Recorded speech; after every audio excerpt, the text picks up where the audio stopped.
before I introduce our guest speaker, we did a marker dedication, historical marker down on the river not long ago, and there was an author there, actually two authors. One of them was the author of the Sultana. There was another author there, and he was he's writing a book on just different things that happened in American military history, different disasters in the country. And so he's doing this collection that's going to publish of greatest American military greatest American disasters. And I suggested the Memphis City Council. Yay!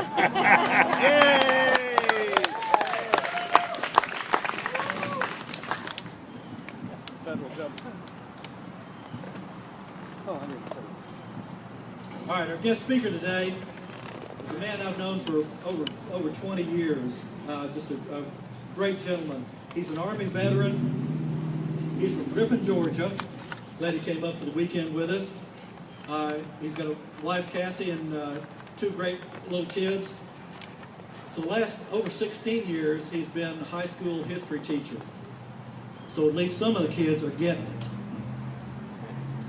He has a bachelor's degree from the University of Rome, Georgia. Master's from Piedmont University. He's been an SCV member for over 34 years. He is our current Lieutenant Commander-in-Chief, Kelly Barrow.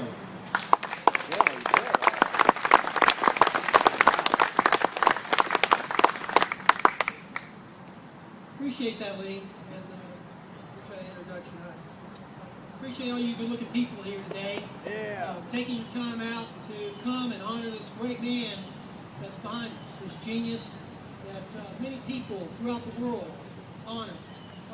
Lee mentioned about me getting my undergraduate degree in Rome, and in Rome, Georgia.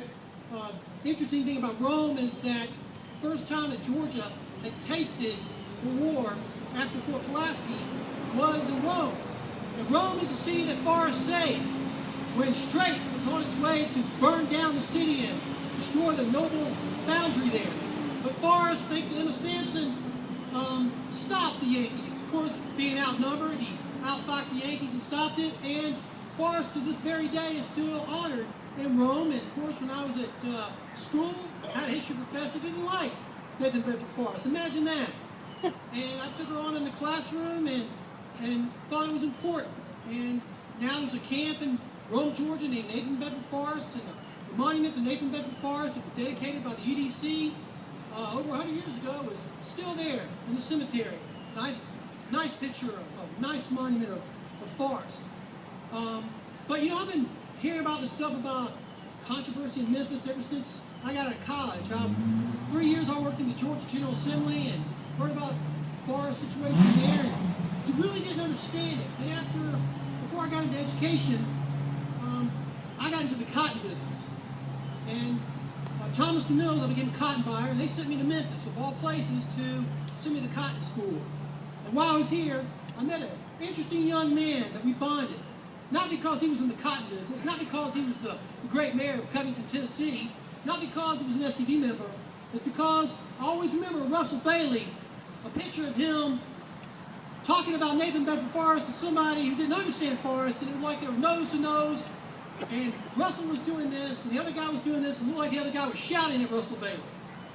And I'll never forget that. And Russell was responsible for introducing me to a man by the name of Judge Priest, a great movie that I watch and my kids watch today. And of course, I still remember those good times. And later on, I've been teaching school for 16 years. When we bought a house in Griffin, Georgia, which was a Confederate city, it just so happens that the house that we live in was on a street called Forest Avenue.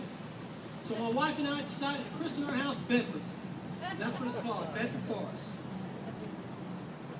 But we're here today, to, like I said, to honor this great man. So, first of all, ladies of the UDC, men of the Sons of Confederate Veterans, children of the Confederacy, you reenactors that are great living historians and educators, citizens to save the park, of course, how can we not forget the mechanized cavalry that rumbles like Forrest when they ride by? And I'm sure when I hear them rumble, I think about Forrest cavalry rumbles too. And all you lovely people here today that came out to honor this great man. Ladies and gentlemen, friends of the South, and patriots, we are here today to pay tribute to one of the greatest geniuses that ever came out of a war for Southern independence. Bedford Forrest, as his friends called him, was respected by friends and foe alike throughout his life, before the war, during the war, and after the war. As you probably know, that Nathan Bedford Forrest enlisted as a private in the Confederate States Army in 1861. And he rose to the rank of Lieutenant General by the end of the war, and as of today, he is the only American soldier to achieve this distinction during this time of war. He and his cavalrymen captured over 3,000 U.S. soldiers, 3,000 U.S. soldiers, among inflicting over tens of thousands of more in casualties and destroying over $1 million of the enemy supply.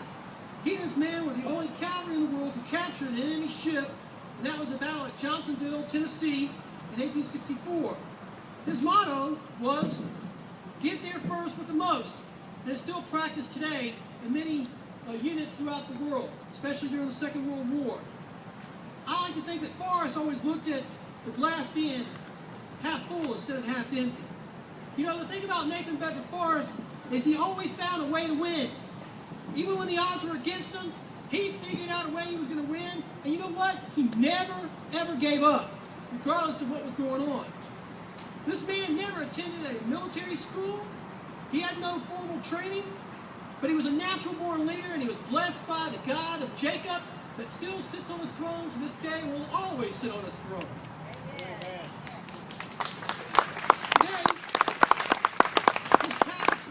Studied at the United States Military Academy and other military schools, but they're studied overseas. And people still idolize Forrest.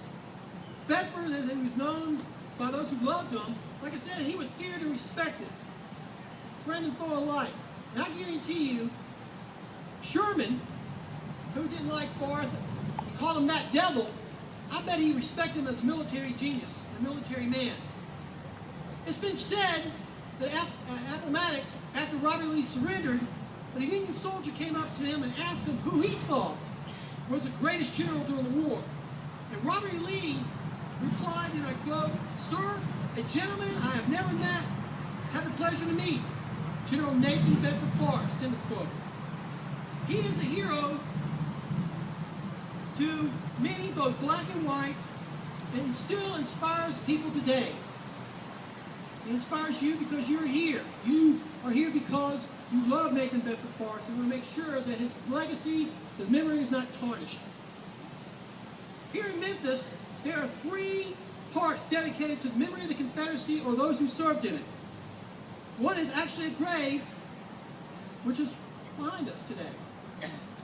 You know, the city fathers a long time ago who established these parks not only created it for the citizens to have a place to relax, have a picnic, but you know, they created these parks to be an educational tool for the children and the grandchildren that would come afterwards. And this is all based on Joshua chapter 4. Now, when you know where parks and monuments come from, it comes straight from the Bible. And then, you know, if you ever want to find an answer to anything, all you have to do is turn to God's holy word, and it'll tell you that. And so many people have forgotten it today, but I just want to reemphasize that. When Joshua chapter 4, when the children of Israel finally crossed the Jordan River, that's going to be their land forever and ever and ever, the God speaks to Joshua, tells him to go back into the Jordan where the Ark of the Covenant was, and take out a stone, one for each tribe of Israel, and bring it back into the Holy Land, and plant it. And plant it there. And so when your children and your children's children ask you what these stones mean, you will tell them. That is a monument to those people. That is a monument to what they did. It is an educational tool. Just like the monument behind me is an educational tool, and also a grave. But, you know, today we live in a world that is turned upside down. What used to be as good is now bad, and what is bad is now good. I don't know about you, but I've seen in my lifetime, I've seen the names of streets being changed, statues being changed or removed, flags changed, songs being banned, and parks, all because a few ignorant people's feelings get hurt. Well, you know, what about my feelings? They never ask me, what about your feelings? Do your feelings get hurt when they do this stuff? Yeah, of course they do. Obviously, we have a lot of people with feelings that are hurt because of what they're trying to do here in Memphis. But we're all hurt. And what I see is that these people suffer from Confederate phobia. That's what it is. Amen. Now, you're probably wondering what Confederate phobia is. Well, Confederate phobia is an irrational fear, hatred, and or guilt toward all things Confederate and many things Southern. It appears that there are people in our country today who are infected with Confederate phobia. You know, to heal Confederate phobia, the only way you can heal that is through education, not eradication. Unfortunately, the current city fathers of Memphis have forgotten their sire's desire to educate, and they have adopted the Taliban policy to eradicate, and which is by all things Confederate, which I find it unusual because it seems like we're always getting picked on. We don't go around picking on people. And I've always got, why are you still fighting the war? We're not fighting it. We're just minding our own business. We're like Jeff Davis. All we ask is to be left alone and have our monuments and our songs and those things we hold dear. And there's always somebody who want to do away with them. There are people in our society today that would like to silence our voices. And they say our cause is an unrighteous cause, a lost cause. But they are wrong. The only time a cause is lost is when its people no longer have the will to fight. But you know, ladies and gentlemen, I don't know about you, but I'll continue to fight for the things that I find worth fighting for.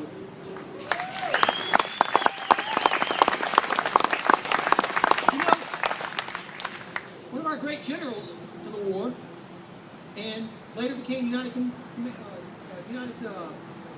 Commander-in-Chief of the United Confederate Veterans, General Stephen D. Lee, gave us a charge.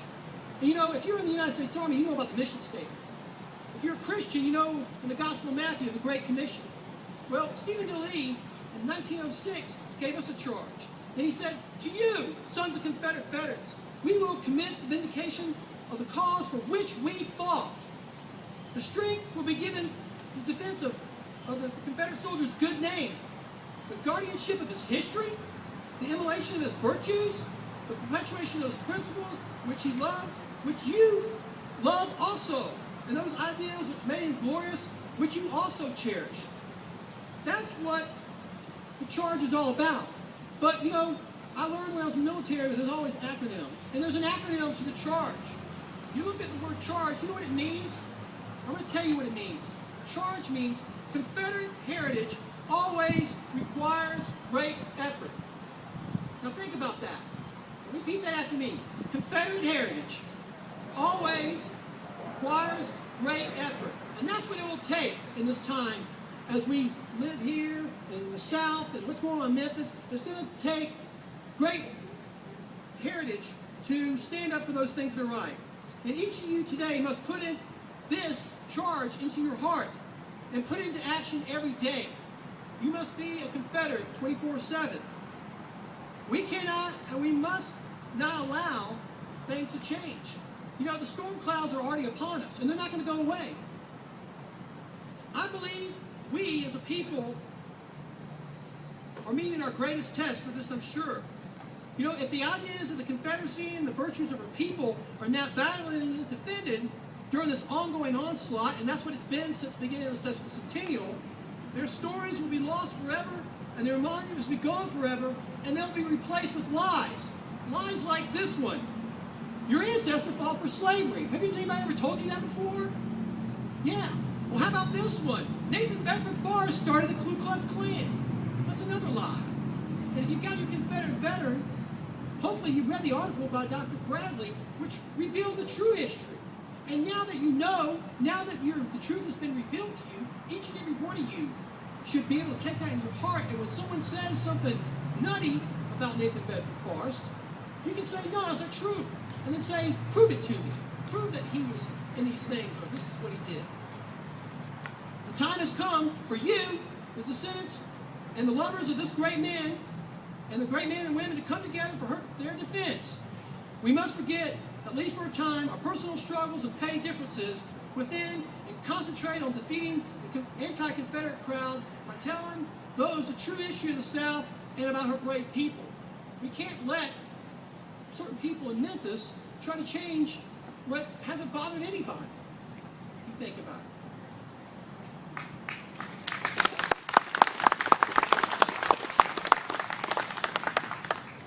In this world today, full of hatred, you must, ladies and gentlemen, must become the beacon of hope to those who are lost in the dense fog of political correctness and fascism.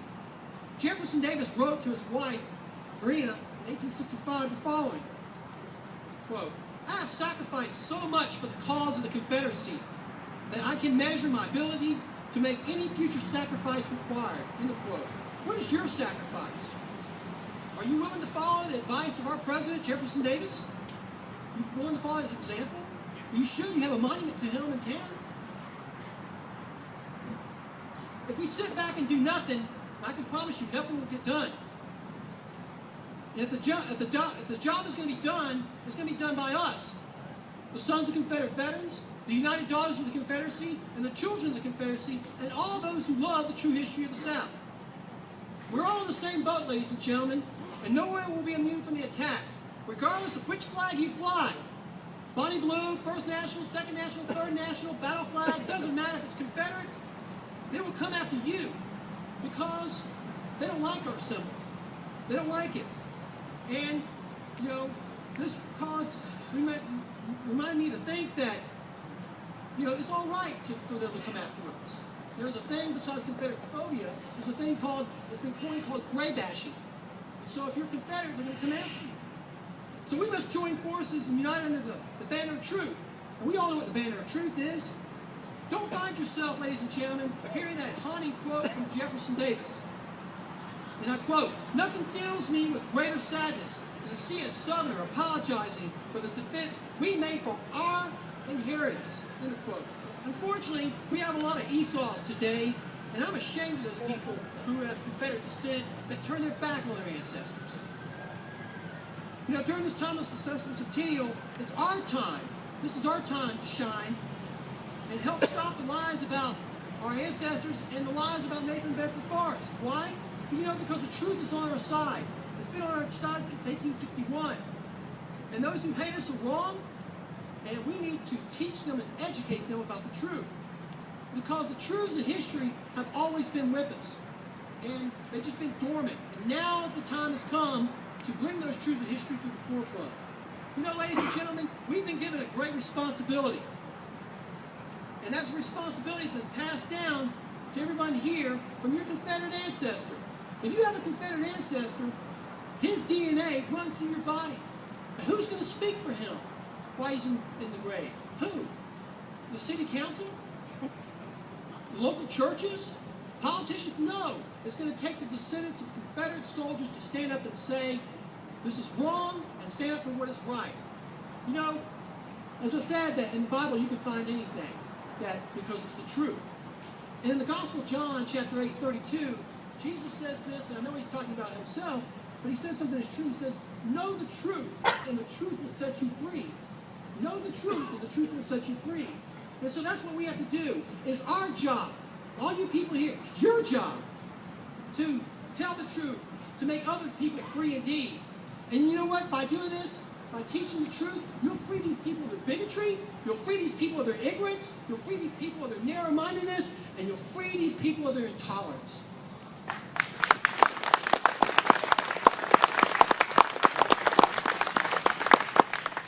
You know, each of you here today must prepare to do what is right. It won't be easy, but doing right never is. Like Nathan Bedford Forrest, you must stand your ground. You might be outnumbered, but you must stand your ground and fight for what is right. I guarantee you, if he was here today, he would tell you to fight, regardless of what was going on, because it's the right thing to do. If you listen closely, you'll hear Forrest calling from his grave right now. You know what he's saying? He's saying, Southerners, stand fast in the cause. Like your ancestors, you will be outnumbered. But you must stand fast, regardless of what happens. You know, you could easily give up and retreat, but Forrest, if he was here, he would tell you to press on. He would tell you, and you know what? If you decide to retreat, he'd probably take out his pistol and shoot you. Our ancestors knew their duty. Do you know your duty? You know, General Robert Lee once said this about duty. He said, duty, then, is the blindest word in the English language. You should do your duty in all things.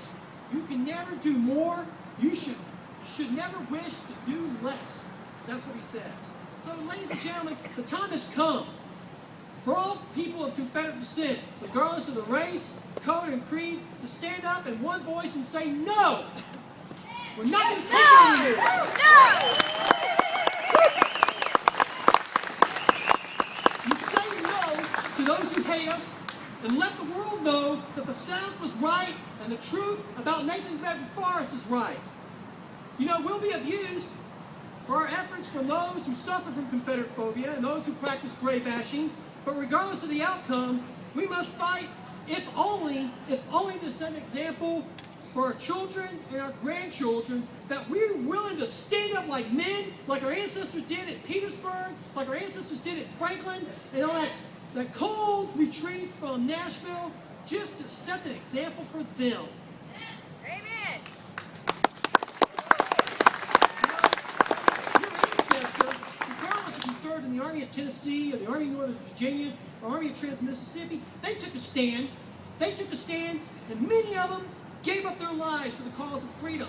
And I say, do not let their sacrifice go in vain.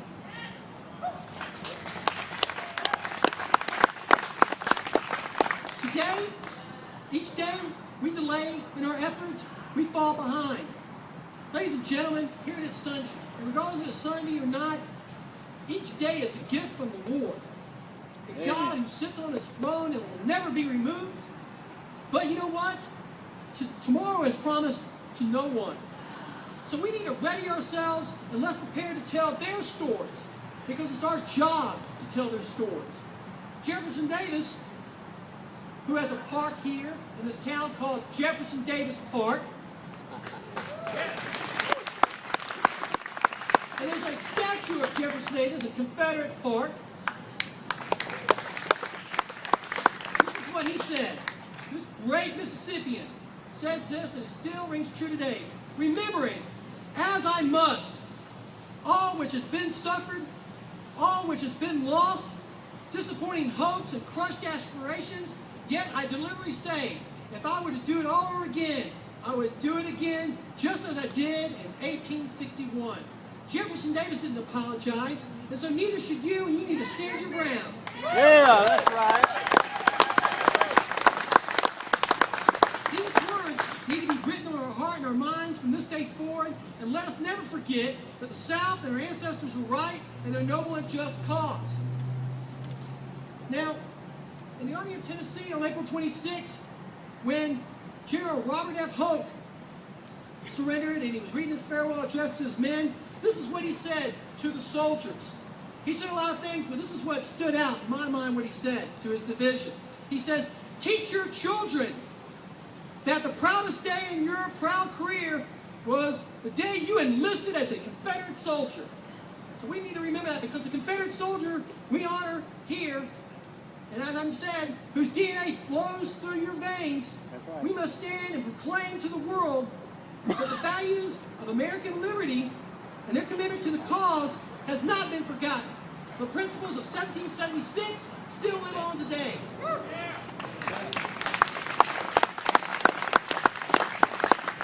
Friends, let us hear today in this park, Forest Park, Hey, right on. reaffirm our commitment to the liberties and the cause for which we hold so dear. If you believe in these words, and you believe in recommitting yourself, then I ask you right now to turn to the person next to you and tell them and say, I commit. I commit, bud. Me too, bro.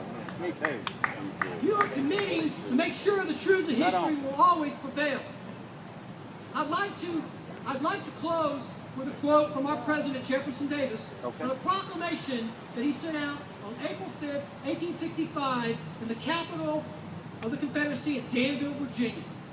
And he wasn't giving up. And he sent out inspiration that we should never give up. He says, let us not then despise my countrymen, but rely on the never-failing mercies and the protecting care of our God. Let us meet the foe with fresh defiance, with unconquered and unconquerable hearts. End of quote. So, ladies and gentlemen, I hope you'll take those words of Jefferson Davis and recommit yourself. Recommit yourself with an unconquered and unconquerable heart to meet the foe in battle. Whether it's in the paper, whether it's in the council chambers, whether it's in the classrooms, whether it's in the grocery store, or whether it's in your church, or whether it might be, that we will stand fast.